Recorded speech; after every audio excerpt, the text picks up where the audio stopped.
Bonjour et bienvenue dans le podcast qui te permet de voyager au cœur de ton monde intérieur. Comment débuter la méditation? Quelles sont les postures à adopter? Combien de temps faut-il méditer? Est-il possible de faire le vide total dans sa tête?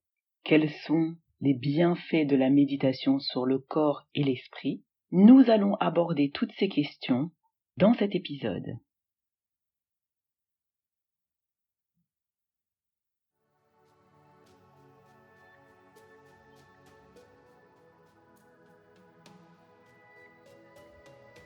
Bienvenue dans 700 secondes. 700 secondes pour voyager au cœur de votre monde intérieur et y découvrir ces trésors cachés. Avec moi, retrouvez l'harmonie en équilibrant votre cœur et votre esprit. Libérez votre énergie vitale pour une vie épanouie dans l'ici et le maintenant. Ensemble, ouvrons les portes du changement.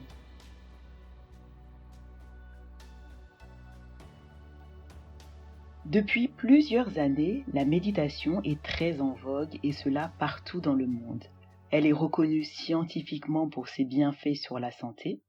C'est un art qui existe depuis très longtemps et qui vient d'Inde. Ensuite, elle s'est développée au Japon et dans les années 60, cette pratique a été occidentalisée pour être diffusée un peu partout dans le monde et surtout pour qu'elle soit accessible à beaucoup d'entre nous.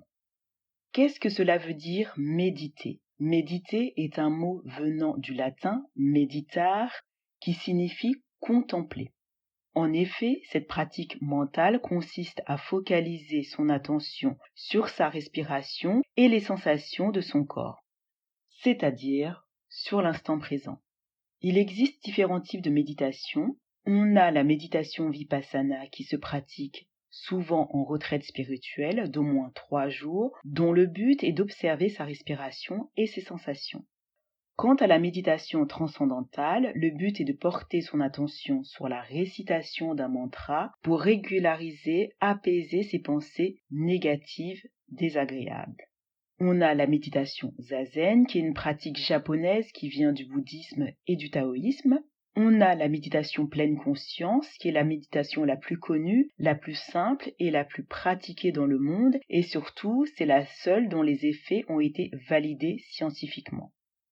Si vous commencez une pratique méditative, cela peut être difficile au départ, parce que cela va venir bousculer vos habitudes, donc il va falloir mettre des petits rappels un peu partout pour ne pas oublier de méditer. Faites au départ de séances de 5 minutes, voire 7 minutes, et ensuite, une fois que vous êtes à l'aise, augmentez la durée. Surtout, sachez qu'il n'y a rien à réussir, pas de capacité à valider, donc soyez totalement à l'aise. Pas de pression supplémentaire parce que vous avez décidé de méditer. L'important étant de vous écouter, d'écouter vos besoins. Si une fois vous n'avez pas besoin de méditer, vous n'avez pas envie de méditer, alors soyez OK. Surtout pas de pression. L'avantage avec la méditation, c'est que vous n'avez pas besoin de matériel spécifique.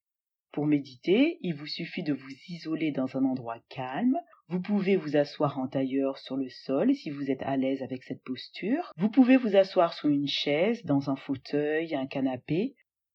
Juste veillez à garder votre dos droit afin de ne pas avoir de douleur. Les pieds sont bien posés à plat sur le sol. Vos mains sont le long de votre corps et sont ouvertes, tournées vers le ciel, ou alors vous les posez tout simplement sur vos cuisses. Vous pouvez aussi vous allonger si vous êtes malade ou parce que tout simplement vous êtes plus à l'aise avec cette posture. Le seul risque est de vous endormir, et ce n'est pas le but de la méditation. Vous pouvez fermer les yeux, ou alors fixer un point au loin devant vous. Vous avez la possibilité de créer une ambiance, si vous le désirez, en utilisant des bougies, ou alors si vous avez un diffuseur, vous pouvez diffuser certaines huiles essentielles. En effet, lorsqu'on respire une huile essentielle, elle est captée par le système limbique, qui est le siège des émotions. Les essences de l'huile interagissent avec le système nerveux et apportent, selon l'huile, une détente, un apaisement. Les huiles aident donc à se libérer de l'agitation, favoriser l'abandon du mental et amènent harmonie et équilibre. Alors, quelles sont les huiles que vous pouvez utiliser? Moi, j'en utilise 2 que j'aime bien. Alors, petit rappel, les huiles essentielles nécessitent une grande vigilance. Il faut bien respecter les doses. Il y a souvent des contre-indications pour les femmes enceintes, allaitantes.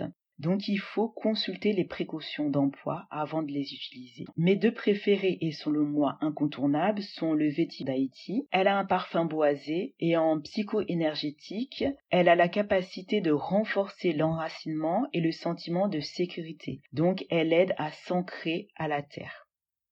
Par contre, l'encens est l'huile essentielle de la méditation. Elle est parfaite pour rentrer dans un état approprié. Cette huile détend et apaise le système nerveux. En psycho-énergétique, c'est une huile hautement spirituelle qui établit le lien avec le moi spirituel, qui libère du bavardage mental, de l'obsession et favorise l'abandon. Elle aide aussi à soulever les résistances au changement. Elle est donc parfaite à diffuser lors d'une séance de méditation. En pratique, comment cela se passe? Vous avez trouvé l'endroit parfait pour méditer, vous vous êtes assis, vous êtes dans la bonne position et vous commencez à vous concentrer sur vos inspirations et vos expirations. Très rapidement, vous pensez à votre liste des courses, puis vous réalisez que vous n'êtes pas du tout concentré sur votre respiration. Alors vous revenez à vos sensations du corps. Quelques secondes plus tard, vous avez une image qui vous vient en tête et ça vous fait sourire. Et de nouveau, vous repartez dans vos pensées. Vous vous rappelez que vous êtes en train de méditer et vous revenez à votre souffle. Lorsque vous ne partez pas dans vos pensées, vous ressentez des picotements, une partie du corps qui gratte, vous bougez la main, vous bougez le pied, vous ouvrez un œil, vous vous rendez compte que vous êtes mal positionné. Bref, vous trouvez cela ennuyant et pénible et vous avez du mal à vous concentrer. Comprenez que c'est tout à fait normal. C'est tout à fait normal. Vous n'avez pas l'habitude et votre cerveau vous rappelle que vous pouvez faire tout à fait autre chose de beaucoup plus intéressant que de vous ennuyer à méditer. Mais soyez persévérants. Continuez quand même à méditer même si cela est 2 minutes, 3 minutes. Petit à petit, vous augmenterez la durée selon vos besoins. Au début, faites plusieurs séances en vous concentrant sur votre respiration et faites attention à relâcher les tensions situées dans chaque partie de votre corps. Par la suite, une fois que vous êtes à l'aise, vous pouvez rajouter des variantes, par exemple compter jusqu'à 10 dans votre tête ou alors décompter jusqu'à 0. Vous pouvez réciter une affirmation positive qui vous fait du bien ou alors tout simplement répéter un mot comme équilibre, harmonie, amour. Vous choisissez un mot qui vous fait du bien. Et à chaque fois que vous êtes distrait, tout simplement, vous revenez à votre souffle et aux sensations de votre corps. Quels sont les bienfaits de la méditation? La méditation a des bienfaits incroyables sur le mental et l'esprit. Dans les années 70, plusieurs études scientifiques, notamment américaines, ont démontré l'efficacité de la méditation sur la régulation des émotions, la réduction de l'anxiété et du stress, la dépression, mais aussi la méditation permet d'apaiser les pensées négatives, d'être dans le moment présent, de se détendre et d'avoir une meilleure santé. Mais pour cela, il faut être régulier.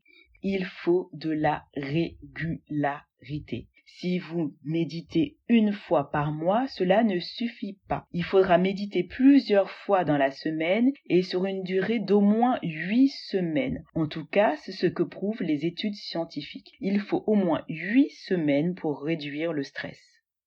Pour vous accompagner dans votre pratique méditative, j'ai créé un journal. Ce journal, vous pouvez le télécharger et l'imprimer. Cela va vous permettre de suivre l'évolution de votre pratique méditative.